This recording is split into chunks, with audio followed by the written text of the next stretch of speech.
तरह की संभावनाएं तलाश रहे हैं। कहा तो ये भी जा रहा है, जिस तरह से पप्पू यादव ने एक इंटरव्यू में ये कहा है कि दही चूड़ा खाकर पलटी उधर मार सकते हैं नीतीश कुमार। बाकायदा तौर पर पप्पू यादव ने तो उसकी डेट तक तय कर दी है। पप्पू यादव ने ये कह दिया है कि खरमास में ही आपने देखा था, पिछली बार भी पलटी मारी थी दही चूड़ा खाकर, और इस बार भी नीतीश कुमार पलटी मार सकते हैं। ये नीतीश कुमार और लालू प्रसाद यादव दोनों के लिए ही बेहतर है। एक तस्वीर जो बहुत वायरल हो रही है, मैं चाहूंगी टीम से कि उस तस्वीर को दिखाएं, जहां पर आप ये तस्वीर देखिए, जहां पर नीतीश कुमार तेजस्वी यादव से बात कर रहे हैं और एक तरह से कंधे पर हाथ रख रहे हैं, और जिस तरह से, जिस सहजता से, मुस्कुराहट के साथ इन दोनों की मुलाकात हुई है, इन दोनों के बीच में जिस तरह का बॉडी लैंग्वेज जो देखने के लिए मिल रही है, वो साफ तौर पर ये बता रही है कि कुछ ना कुछ तो जरूर पक रहा है। और बीजेपी इस सबसे इतनी टेंशन में आ गई है कि अब अमित शाह बिहार अगले हफ्ते 6 या 8 तारीख को वो बिहार के दौरे पर जाने वाले हैं। बिहार में वो विजिट करेंगे। सवाल अब ये उठ रहा है कि जब नीतीश कुमार दिल्ली आए थे, तब अमित शाह, नरेंद्र मोदी, जेपी नड्डा, इन तीनों में से किसी से उन्होंने मुलाकात नहीं की थी। तो क्या अमित शाह अगर बिहार आ रहे हैं और आ ही रहे हैं, बिहार के दौरे पे वो जा रहे हैं, तो क्या नीतीश कुमार उनसे मुलाकात करेंगे? क्या दिल्ली में जब वो नहीं मिले तो क्या बिहार में इन दोनों के बीच में मुलाकात होगी? हालांकि अभी चुनाव तो दिल्ली में है, किसी भी वक्त दिल्ली में चुनाव की तारीखों का ऐलान हो सकता है, लेकिन टेंशन में भारतीय जनता पार्टी बिहार को लेकर है, और यही वजह है कि अमित शाह बिहार जाने वाले हैं।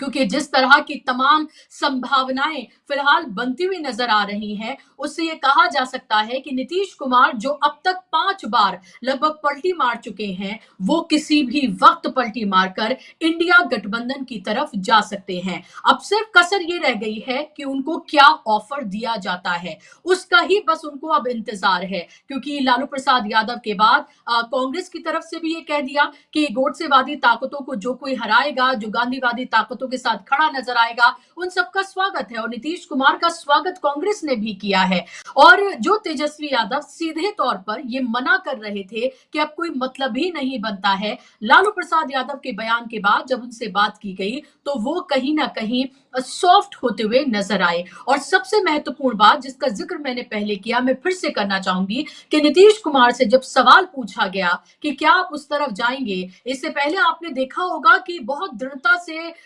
एक नहीं कई बार ये कहते हुए नजर आए कि उधर हम कई बार चले गए, हमने गलती की, अब हम कभी नहीं जाएंगे। इस तरह की कोई भी बात वो प्रेस से, जो कि अक्सर बात कर लेते हैं नीतीश कुमार, ना तो उनसे बात कर रहे हैं, और जब प्रेस उनसे बात कर रहे हैं, जब पत्रकार उनसे सवाल पूछ रहे हैं, तो वो सिर्फ मुस्कुराते हुए नजर आ रहे हैं, सिर्फ मुस्कुरा कर ही आगे बढ़ते हुए नजर आए। और इससे कहीं ना कहीं जो तमाम कयास लग रहे हैं, जिस तरह की तमाम हलचल बिहार में है, उस पर कहीं ना कहीं मोहर लगती हुई नजर आती है कि बिहार में किसी भी वक्त कुछ बड़ा खेल हो सकता है। क्योंकि नीतीश कुमार को ये बखूबी पता है कि 2025 के में जब तारीखों का ऐलान हो जाएगा, 2025 में जब चुनाव होंगे बिहार में, तो इस बार बीजेपी उन्हें किसी भी कीमत पर उनको मुख्यमंत्री का चेहरा नहीं बनाने जा रही है, उन्हें मुख्यमंत्री नहीं बनाने जा रही है। और यही वजह है कि नीतीश कुमार लगातार पोस्टर्स रिलीज कर रहे हैं, और उनके पोस्टर्स में कहा जा रहा है कि 25 से 30 सिर्फ नीतीश। उसके बाद एक और पोस्टर जारी किया जाता है जिसमें यह कहा जाता है कि प्रदेश ने पहचाना है, अब देश भी पहचानेगा। इससे आप समझिए कि कैसे वो सीधे तौर पर नरेंद्र मोदी को चुनौती देते हुए नजर आ रहे हैं कि प्रदेश ने तो पहचान ही लिया है, अब देश भी उनको पहचानेगा। फिर अगला पोस्टर रिलीज किया जाता है कि आइए बेहतर दिल्ली के लिए साथ चलें। यानी कि वो दिल्ली में भी ताल ठोकते हुए नजर आ रहे हैं, और ये कहते हुए नजर आ रहे हैं कि वो दिल्ली में भी चुनाव लड़ेंगे। और जब दिल्ली वो आए थे नीतीश कुमार, तो शायद ये लग रहा था कि आपस में कोई बातचीत होगी, कुछ सीटें दिल्ली में भी नीतीश कुमार को दी जा सकती हैं, क्योंकि नीतीश की पार्टी दिल्ली में चुनाव लड़ती रही है।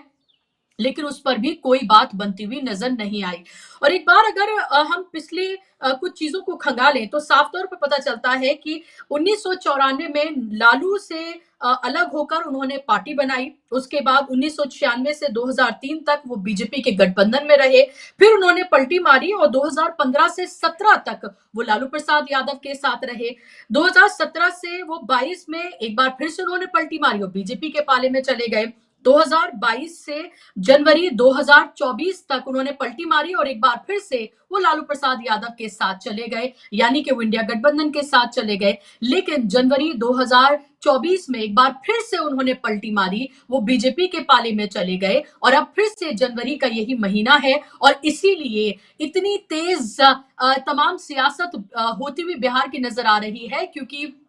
यही वो महीना था जब पिछली बार नीतीश कुमार ने पलटी मारी थी और यही अब वो महीना है जब नीतीश कुमार ने एक लंबी खामोशी इख्तियार कर ली है। मकर संक्रांति के बाद ये लग रहा है कि नीतीश कुमार कोई बड़ा फैसला ले सकते हैं, क्योंकि नीतीश कुमार को ये पता है कि दिल्ली में भी उनके सहयोग से सरकार चल रही है और बिहार में भी बिना नीतीश के बीजेपी कुछ नहीं कर सकती है और इसीलिए हार्ड बार्गेनिंग करते हुए वो नजर आ रहे हैं। प्रेशर की ये राजनीति नीतीश कुमार की नई नहीं है, इससे पहले भी वो प्रेशर की राजनीति करते रहे हैं। यही वजह है कि 2020 में भी वो उन्होंने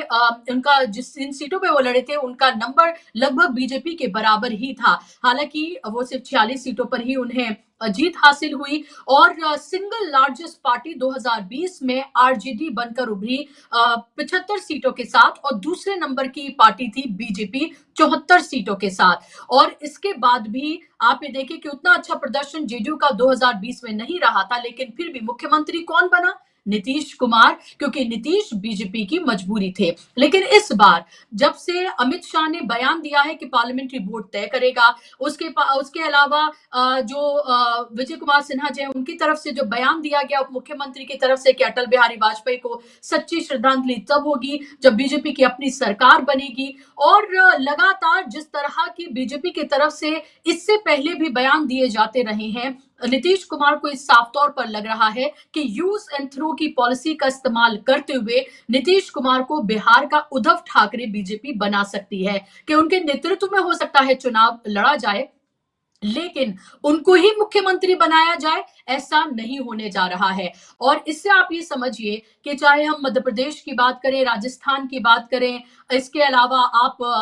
महाराष्ट्र की हाल ही की आप बात कर लीजिए, जिन जिन के नेतृत्व में चुनाव लड़ा गया है उनको यूज एंड थ्रो की पॉलिसी का इस्तेमाल करते हुए उनको एक तरह से खारिज करते हुए नए चेहरों को पर्ची से नाम निकाल कर उनको मुख्यमंत्री बना दिया गया। जब वो अपनी पार्टी के नेताओं के साथ बीजेपी ये कर सकती है तो फिर नीतीश कुमार के साथ क्यों नहीं कर सकती है? नीतीश कुमार को ये लग रहा है कि ना सिर्फ बिहार में मुख्यमंत्री बल्कि हो सकता है कि उनको पीएम तक बनाया जा सके। आपको याद होगा इंडिया गठबंधन की तरफ से उनके कुछ नेताओं की तरफ से ये ऑफर नीतीश को दिया गया था कि उनको पीएम बनाया जा सकता है अगर नंबर गेम इस तरह से हो जाए कि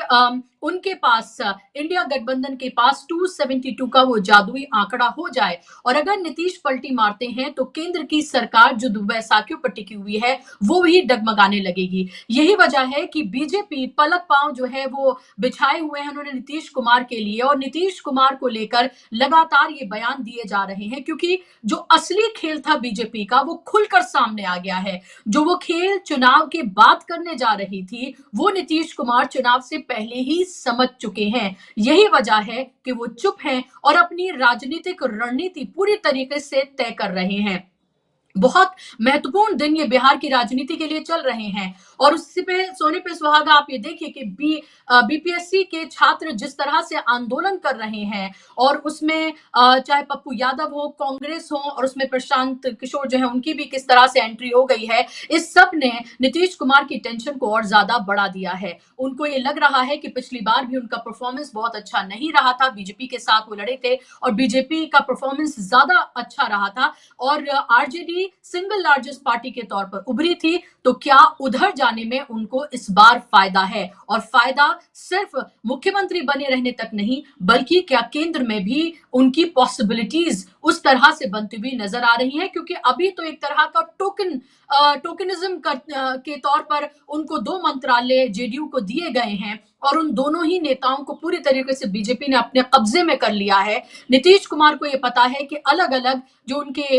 एमएलएज हैं या उनके जो एमपीज हैं, उनसे बीजेपी डील कर रही है ताकि पार्टी को तोड़कर वो अपना राजनीतिक हित जो है वो साध ले। लेकिन नीतीश कुमार भी राजनीति के कच्चे नहीं बेहद पक्के खिलाड़ी हैं और यही वजह है कि उन्होंने सब कुछ बहुत अच्छे से भांप लिया है। यही वजह है कि उनके लिए ये बेस्ट टाइम है, जनवरी का महीना है और इसीलिए ये कहा जा रहा है कि बिहार में अब से कुछ ही दिन में, अब पिछले अगले हफ्ते तक कोई बड़ा खेल होने जा रहा है और उसी को देखते हुए अमित शाह भी बिहार के दौरे पर जा रहे हैं और बीजेपी की टेंशन राज्य से लेकर केंद्र तक बढ़ गई है और टेंशन ये भी है कि क्या